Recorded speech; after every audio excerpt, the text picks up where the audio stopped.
ఏమైంది? నేను రాఘవయ్య గారితో మాట్లాడాను. యాదవ్ చాలా పెద్ద వకీల్, అంతేకాకుండా నాకు ఫ్రెండ్ కూడా. ఈ వ్యవహారం చూడమని తనకు ఆల్రెడీ చెప్పాను. ఏమవుతుందో ఏమో మరి. ఏమవుతుందో ఏమిటో తెలీదా? అంత ముదరష్టపు పిల్ల దొరికింది మనకి.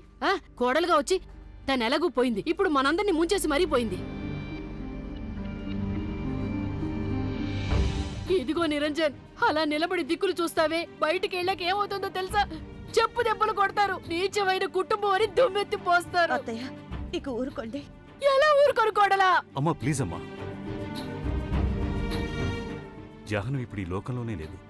అలా ఎవరైనా వెళ్ళిపోతే కనీసం ఆ మనిషి పోయిన తర్వాతైనా మనం వాళ్ళని కొంచెమైనా గౌరవిస్తూ మాట్లాడాలిగా.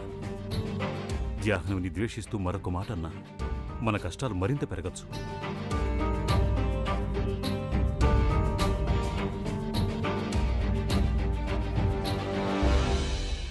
ఇందసాగర్, నా నుదుట తిలకం దిద్దు నువ్వు. దాంతో మన పెళ్లిలోని అసంపూర్ణత తొలగించేయచ్చు. కోపంలో ఉన్నప్పుడు ఎంత ఎంత ఎంత పని చేశాను జాహ్నవి నేను.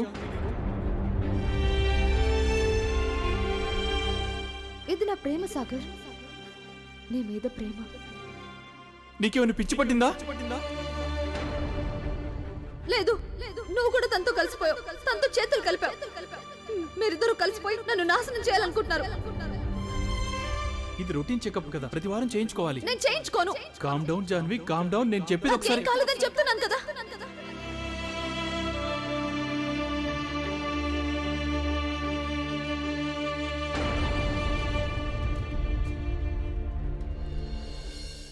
అసలు ఇదంతా హఠాత్తుగా ఎలా జరిగిపోయింది? మేము ఆ పొరిగింటి వాళ్ళ మాటలు వినగానే వెంటనే ఇక్కడికి వచ్చేసాం.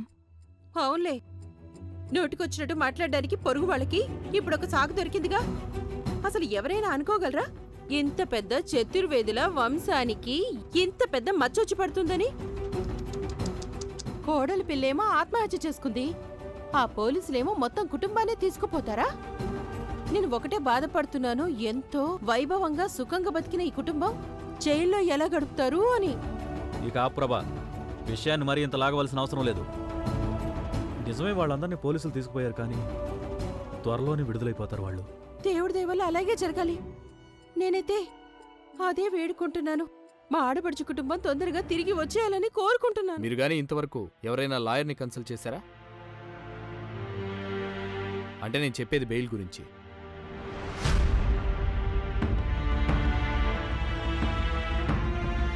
మన గంగమ్మ, రాఘవయ్య గారు ఎవరో ఒక పెద్ద లాయర్ని వెంట పెట్టుకుని వెళ్ళారు.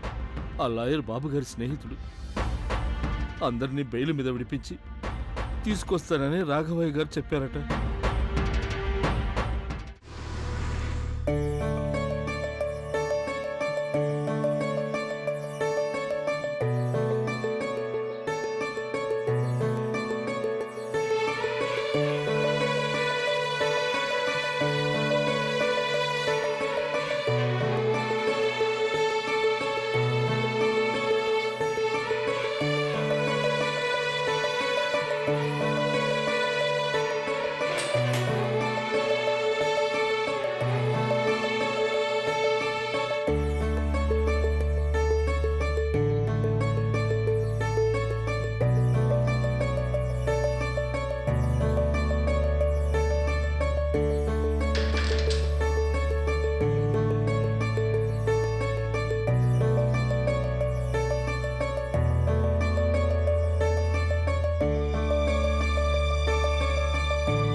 ఏమైపోయావు నువ్వు?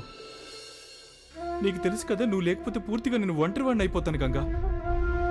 కుమిలిపోతాను, నన్ను నేను నిగ్రహించుకోలేను. అయినా నువ్వింత ఆలస్యం చేసావు. ఎక్కడికి వెళ్ళిపోయావు నువ్వు? నేనెక్కడికి వెళ్ళిపోతాను సాగర్, నేను ఇక్కడేగా ఉన్నాను.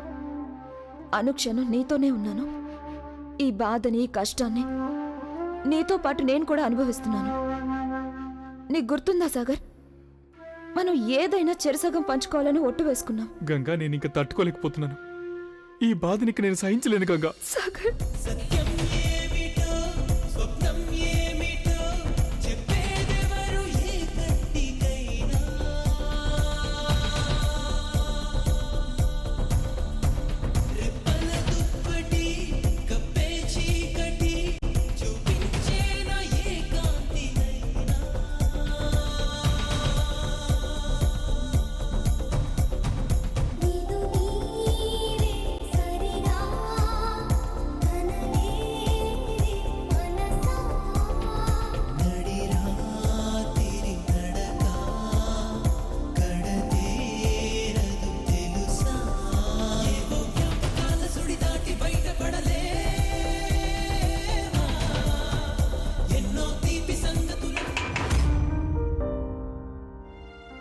చూడండి, మీకు 2 నిమిషాలు టైం ఉంది.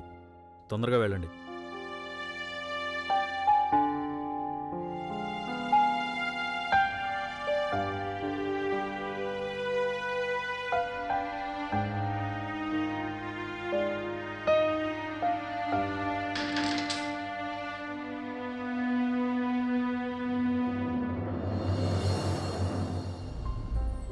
గంగా నువ్వు వెళ్ళిపో ఇక్కడి నుంచి.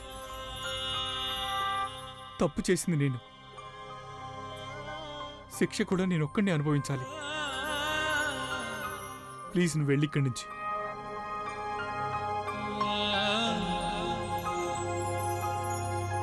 చిన్నప్పటి నుంచి ఇప్పటిదాకా అన్నీ నీతో షేర్ చేసుకుంటూ వచ్చాను. గుర్తుందా సాగర్? ఒకసారి నువ్వేగా అన్నావు, నా బాధంతా కూడా నీదే అన్నావు. అలాగే నీ సంతోషాలన్నీ నావన్నావు. మరిప్పుడు నీ బాధ పంచుకోవడం నా వంత అయినప్పుడు ఎందుకు నువ్వు చీటింగ్ చేస్తున్నావు సాగర్?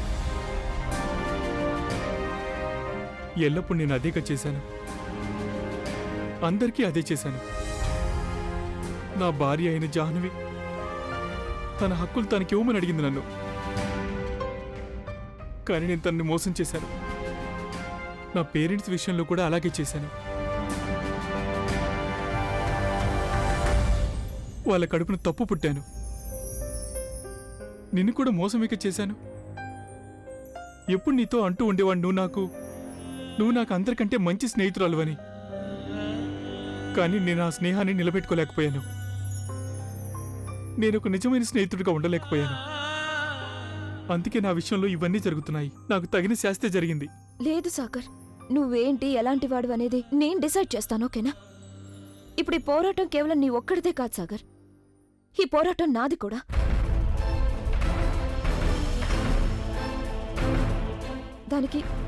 దానికి మనిద్దరం మనసు దిటవుపరుచుకోవాలి. మనల్ని మనం స్ట్రాంగ్ చేసుకోవాలి. ఎందుకంటే ఈ పోరాటం ఇప్పుడేగా స్టార్ట్ అయింది. ఇంకా భరించాల్సింది చాలా ఉంది. ఇప్పుడు గనక మనం బలహీన పడితే సాగర్, మనం ఈ పోరాటం గెలవలేము. గంగా, నువ్వు అర్థం చేసుకున్నట్టవే ఇదంతా ఇలా జరగటానికి. నువ్వే అర్థం చేసుకోవట్లేదు సాగర్. ఎప్పుడూ అర్థం చేసుకోవు నువ్వు. ప్రతిదానికి నీ పంతం నీ ఇష్టమే చెల్లాలంటావు. కానీ ఈసారి మాత్రం నేను నీ ఇష్టం సాగనివ్వను. నువ్వు ఈ విషయంలో మొండిగా ఉంటే గనక నేను కూడా అలాగే బిహేవ్ చేస్తాను సాగర్. నేను నీకు న్యాయం జరిగేలా చేసి తీరుతాను. సాగర్, నీకు మన చిన్నప్పటి ఆట గుర్తుందా? నువ్వు అనేవాడివి గంగా, నువ్వు అవుట్ అయితే నేను కూడా అవుట్ అని. ఇప్పుడు కూడా అదే అనుకో సాగర్. నువ్వు గనక మునిగిపోతే ఈ గంగ కూడా మునిగిపోతుంది. నువ్వు ఇలా బాధ అనే చీకట్లో మునిగిపోతే ఈ గంగ చూస్తూ ఊరుకోదు. కనీసం ఆ మాత్రం నమ్మకం ఉంది కదా నా మీద.